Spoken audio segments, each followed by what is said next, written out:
morning, good afternoon, and good evening. Whenever you are listening to us, welcome to the LDLA podcast. Welcome to our fifth chapter. We are very, very happy today because we are going to have a special edition. But before of all, I want to give the welcome to Mr. Enrique. Mr. Enrique, how's it going? Pretty happy, as you mentioned, because today we have our fifth edition and a special edition one. So first of all, I would like to present our guest. The first one is a 10th grade student who is Maria Isabela. Hello, Maria Isabela. How are you? Hello, I'm pretty good. I'm so happy to be here with you. All right.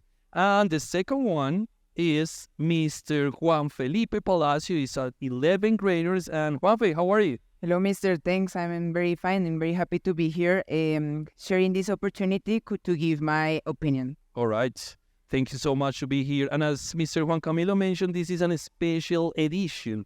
And as usual, the topic belongs to Mr. Juan Camilo. Juanca, please, which one is it for today? Yes, of course. As you will know, we have had a beautiful, beautiful class that we created that is called Language and Thinking, in which we read some authors, some classics that we find about literature. If I'm not wrong, we have read 1984 by George Orwell, Animal Farm by George Orwell as well, and Hamlet by the beautiful Shakespeare. And there is something that is essential and central in those authors and in those books. The topic or the central topic is the power, okay? So that is the main topic that we're going to discuss in this podcast, the power, the conception of power and how it can influence our society, okay? So I don't know, maybe for starting, we can give a general definition of what you think about the power. So I don't know which of you wants to start. First of all, I think that power is something very diverse. It can be seen as something objective, as we can see in hierarchies, economic power, but also it can be shown as a complex concept because it is not only related to others, but also the power that you take to yourself. Okay. Well, for me, power can have like a lot of definitions or interpretations. For example, power is the ability to influence and control the society, like in institutions, in the political way, and that. All right. Sounds interesting. As you mentioned, power is everywhere. So what about, Juanca, if we start with, as you mentioned, is related to the class Language and Thinking. So what about if we start with the text, with the literature that you read, and how power was seen or is seen in those books? So I know that you started reading Shakespeare, but also Orwell. So I don't know who wants to start, relating the power in that literature. Well, I would like to start talking about Hamlet, which is a very famous play made by Shakespeare. It is focused on an absolutist monarchy. So it's a very archaic way to show us how does the power worked in that time. Also, I think it was very specific because it showed us a lot of topics like the hierarchies, which I mentioned earlier, and they are in that time they were very, very strict. Very, if I am the king, I have the absolute power. So it has changed nowadays. All right. Pretty much interesting. Do you have something else, Maria Isabela? We have read Animal Farm Wow. about animals like pigs, but based in the Revolution of Russia. So are like Napoleon and people like is very important. So the power and the corruption in the book is like a very, very important because Napoleon, that is the principal character, is like all the time trying to corrupt the others and like have a control, a big control in the farm. Hey, I want to play something important because you were talking and I believe the two of you said an interesting word that it was influence. Yes? Influence societies, influence people. Yes? But the power must have a central thing to influence. What is it? For example, I don't know, maybe in 1984, the central thing that we use to influence or to, as you mentioned, corrupt can be the information. What do you believe is in Hamlet, in Animal Farm in 1984? Well, about Hamlet, I would think, as we saw in history, we've seen in history, this type of of power is based on God's power. So the king has the supreme power because he is the selected one. He is the chosen one who just use God's power to make a better world. So I think that the religion is the principal concept that is used in Hamlet. Oh, good. Marisabel. Well, in Animal Farm, I think that it could be related with the justice and the morality, like in some parts. For example, in Napoleon, the power based in the I don't know how to say, but the morality are like the principles, like the things that you obtain in your education and in those kind of things. But if Napoleon want to control all the animals, have to change the thing to the way of think. The way of thinking, yes? Yes, of the animals. So the moralities go apart, go like in other way. And the justice want to, if he want like the equality, is very difficult because has to, I don't know, have to like move the morality away. Okay. In terms of morality, I want to place a question I believe is more for Isabella. So we can say, according to what you just mentioned, that who controls the system of education is the one that owns the power? Most of the case is like the king, as Humphrey say, like the power is just in he or she, and no one is, the others are like the other people that don't have like point of view, opinion, and those kind of things, like away he go away and don't have like other vision of the things. Okay, Juanfe, do you have a word for it? Yes, I would like to say that it's not that who controls education controls the power, controls everything, but education is like the main way in which you can defy that absolute power. So if someone wants to maintain this power, it needs to control what you know, because I personally think knowledge is very important in the use of power. Okay, it's Very good. cool what you mentioned, Juanfe, and of course, Isabella. Education is like a social control instrument that can be used for good or bad way. According to what you read, probably you read something else, because I know the language and thinking curriculum. Which authors you read to support those ideas, and how those authors or that authors relate the power with education or knowledge? Well, I would like to start with Habermas, which relates power mainly with the ethic. So he divides ethic into concepts which are justice and moral. Justice related to the society, the ethic in society, mainly focusing in the rules, in the laws. And the moral is something more individual, something about what you know that is right. Also, Habermas uses Kant's categorical imperative, which is related to the universal law. So there is always like a thought that we know what is right and what is wrong. And as Habermas thinks, we are independent beings who are capable of taking their own decisions. So we are in the need to take what is better for not only for us, but for everyone. Okay, pretty much interesting, but I consider that to know what is right or what is wrong, so we need some like context or background. Could you expand that answer, please? Well, I think what is right and what is wrong is very controversial because it depends in which society you are existing or just Or living. or living. Just, but I think it mainly depends on the institutions that are focused in these type of societies, because It is also related to the traditions, to the culture, to what has been happened in this type of societies. So it's something pretty complex to say that I can mention to you what is right and what is wrong, because someone else or you can have a different impression of these concepts.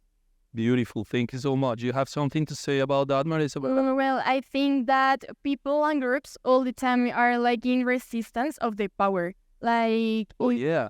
if the people see that is like a lot of power, they all the time say like, no, wait, I have like a point of view and I'm going to resist to that power that you are is like established.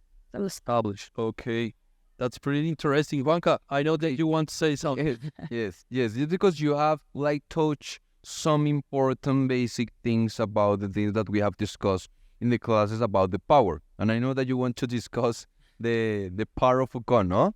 Which is the one of the vigilance and all those things, okay? But I want to play something because he started his conversation when he started his investigations with one important question. Is that the power is something that you can help or is something that it is around us? What do you believe? Well, I think it can be a kind of both, because I think there are two types of power, as I mentioned earlier, which is the personal power. I will always have the power to myself. So, but the most important power is the social power that you are capable of using in others. But I think it is focused on both. You cannot say that someone is always controlled the totality of the power, because there as Isabella mentioned, there it will always be someone trying to be fighting for that main power. Okay, so it is like a constant conflict to get more power, okay? Isabella, what do you have to add about it? I'm in the position of Juanfe too, because I think that power is all the time here. Like here is power also, and in the classroom is power, and I think that power is also in the media. Like we obtain power in media for the public opinion. That is something very important, because you all the time are in fight with the others because of your opinion, but someone is going to win. So who is the power? Okay. We're getting to something, no? Because now that you mentioned media, we talk about power and to control and to influence, but what? What is the thing that we are trying to influence, or what do we win getting power? Reputation, respect, money? What are we winning? We're good. Well, it depends, because power is just the main concept of power is what you earn, and is your ability to make others take decisions, and they think they are taking them that by themselves, but you are making like some kind of influence. I also think that it is very important to mention what Isabella said about media, and is that is not only like a physical thing, but also change others' ideas. To change your other idea. Oh, beautiful. Isabella. Yes, it's to change other ideas, because it's like, as you said, like the reputation and the point of view of I have the power and no one is going to talk about other things. So I think that is going to be like the same of Okay. Mr. Ricky. Okay. All right. Now I'm thinking about what you just mentioned about changing ideas, others' ideas, and it's what happening everywhere. And now I would like to move a little to what is happening nowadays around us. So what happened in a country? What happening in the school? So how power is managed? What is the power that we are in conflict with, or what is the power that we are having, or what is the power that we want to have? So how and of course, according to what we just mentioned about the authors. Okay, talking about authors, I would like to relate what you're saying of which type of power with Bourdieu, that he has like a different concept of power, related to a field that is where we are constantly living, as we said earlier. And the power is like the ability to control the behavior of what is happening inside of the field. So I will think that this is very important. Also, he talks about the symbolic power, which is the power of knowledge, which is the only way in which we can rebel or oppose to this main power. So if we can use our knowledge to fight for our own power or our own will. Okay, you have something else, man? I think that also the power nowadays is like in the government. Well, the government all the time is like a power a lot in the institutions and in also like the poor class, because the poor class not all the time have like the opportunity to have like an opinion. So the power is all the time there and also with the interpersonal relationships. So is that Okay. For example, I'm sorry. What happened in a family? Well, I mean, let's talk. I'm not talking about exactly your family, but in a normal family, in a regular family, how power is seen there. It can vary, but I think that the predetermined concept of power is more or less a hierarchy. It can vary by the families, but I personally think that this is like the common that you see in very families. That is, the fathers are always on top because they need to they need to teach. To teach others their childs what is their own ideals. So there is a hierarchy in where the fathers are the ones who control the ideas, which is what I said earlier about change others' ideas. In this case, is to create ideas on others, because childs are like blank papers. Which, you can't change things and model ideas. All right, that is a good one. Marisol, what is your perception about power in families? I think that family need to be like in an equality. Like no one have power. All the family is in a normal way. Like a mother have like a opinion and father too, and is like yes, like inequality. Okay. I got something, but I have maybe a lot of concepts. I'm going to try to put them in only one question. As you were mentioning, and I want to make it or take it clear that we're focusing here in Colombia. And you were talking that maybe power could be the information, and in terms of in us, maybe more the knowledge. Yes? How can we have the perception of power here in Colombia if we are like the sixth country, the most ignorant in the world? Yes, one of the most ignorant countries in the world. And we are going to have the concept of power about the controlling of knowledge and information. How can we perceive power if we don't know what the hell is power in terms of education, in terms of knowledge? Maybe it's about the behavior, maybe it's about the same traditions that you were mentioning, and that led us to a fake democracy. Because we believe that we choose, but we're not choosing. We're only like the ignorant people that will live here. So what do you believe? Well, I think here in Colombia, this type of concept of power, of absolute power that we're talking, it's very, we can see it just by giving it a little view. So I think, first of all, that power it can be kind of centralized, but there's also a division in the two types of power, of how you can use the power. So also there is like a constant fight for it. So there is not like some clear entity who controls it. So I don't think there is a main entity who can decide for others. Okay, Isabella?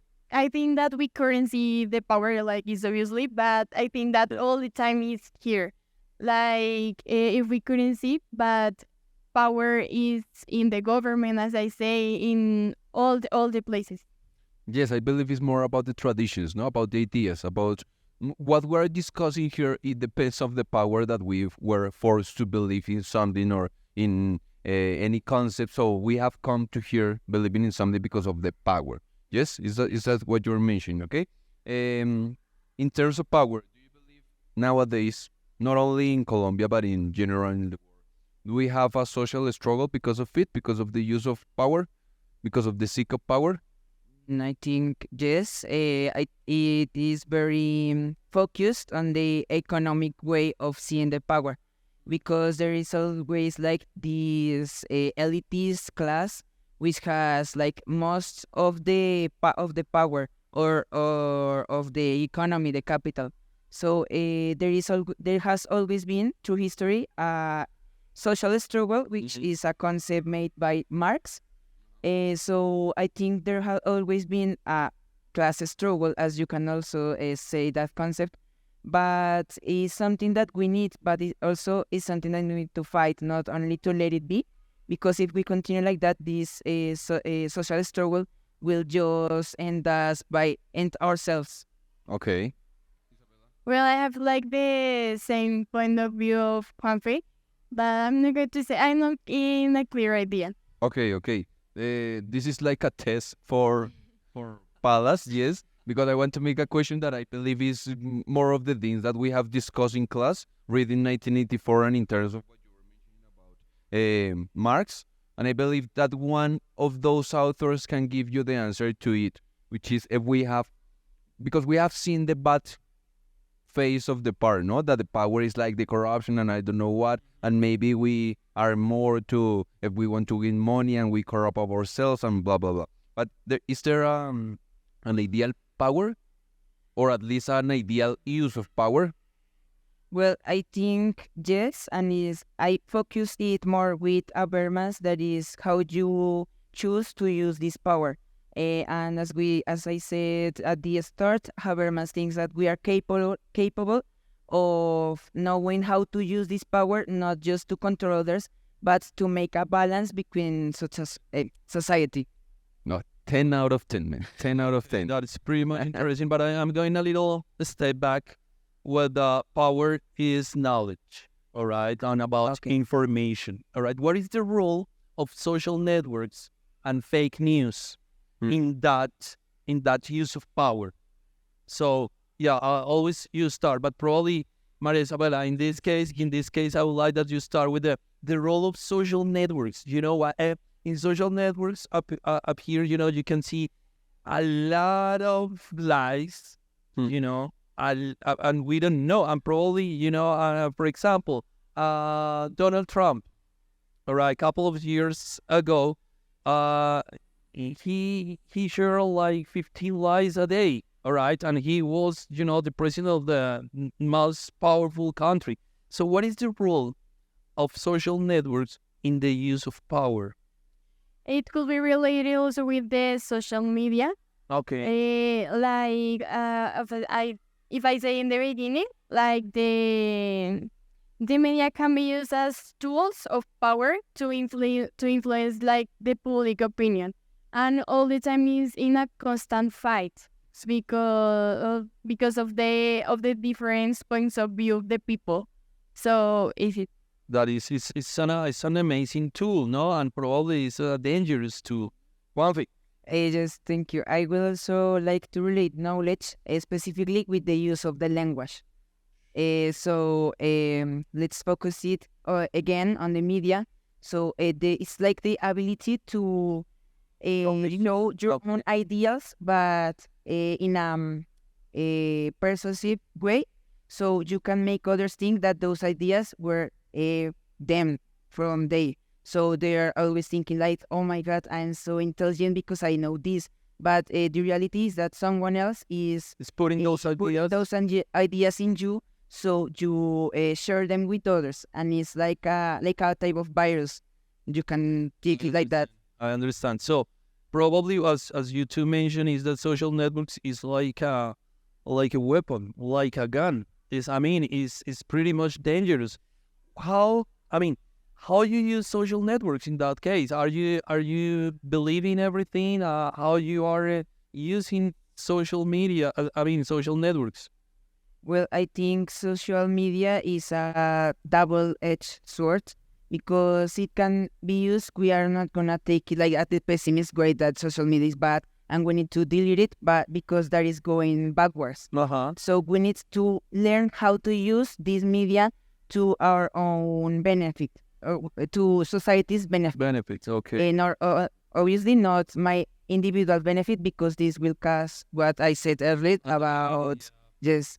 But I think social media is very important nowadays because it's a way of connecting everyone with others, knowing what is happening in the other side of the world. So I would think that just deleting it is not the solution, not the way to making a better world. Okay. You have something? I think that we couldn't like think that all the things that we see in the social media are good. Like we need to have a sure place where look at the notice or like say our opinion, because all the time also the people is going to attack us because of that, of our opinion. All right. Okay, Juanca. Yes, I have like a closing because I have to like summarize what you just mentioned, and I believe that you have like the three type of people that are the ones that you believe that owns the power. That, as you were mentioning at the beginning, the ones that were in the ethic place, the ones that know what is good or what is bad. So we can say that the people that owns the power are the people that are good. And in other terms, you say that the ones that use the knowledge or the ones that know how to influence the people in terms of knowledge and information. So which of them is it? The good people or the intelligent people, the ones that control and use or apply the power? Okay. About what you said of the goods, I don't think it is the correct way to say it because, as you said, the one who is in the power controls what is good and what is bad. So by doing this, you can say that I can say that I am the good one because I have the power to manipulate people into thinking that I am the good one. So it's not just that. I think it's more about the intelligent one who is capable of knowing if this is really good or if this is ethic according to not only the society ideals but also to my own ideals. Oh, good. Pretty quite metaphysical. Very good, very good. Hey, Isabella. I think that the intelligent one have like know how to control the power in different places. Okay. So, Mr. Enrique, something to add? Yeah, just for closing this interesting conversation, I would like to ask you, what is the power that you exert? What is the power that you use, that you have? Well, I think power. Throughout this conversation, we said that power is always bad, but this is not totally correct. No, it's not really bad. Okay. Because a power is like my way, the way I can express myself. I can use power, combine it with knowledge, with useful arguments to support my own ideas. So power is always used in every place that you see it. Families, schools, politics. Yeah.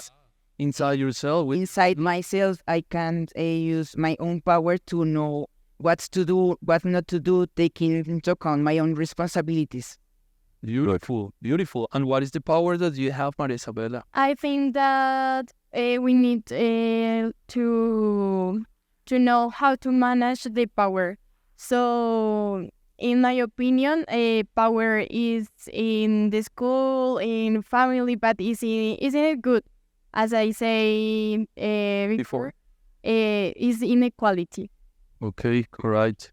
Okay, Juanca, I guess that is the moment of the yes/no question. Yes. It is very similar to what you just mentioned, but I want you to think about yourselves, and I believe the thing about the yes/no question is to try to be very, very honest. Okay, so taking apart, forgetting about ethics. I mean, in a bad way. Yes. Have you applied? Remember, that is just no question, no more, okay? So, in a bad way, have you applied on someone the use of power? Yes. Okay, people, thank you very much, Mr. Enrique.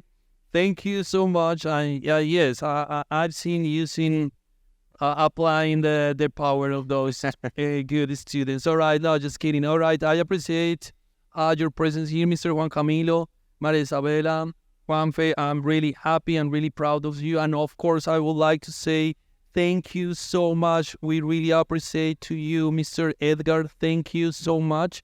Without Mr. Edgar, couldn't be possible. All right, thank you so much. We see you in the next episode. Thank you so much.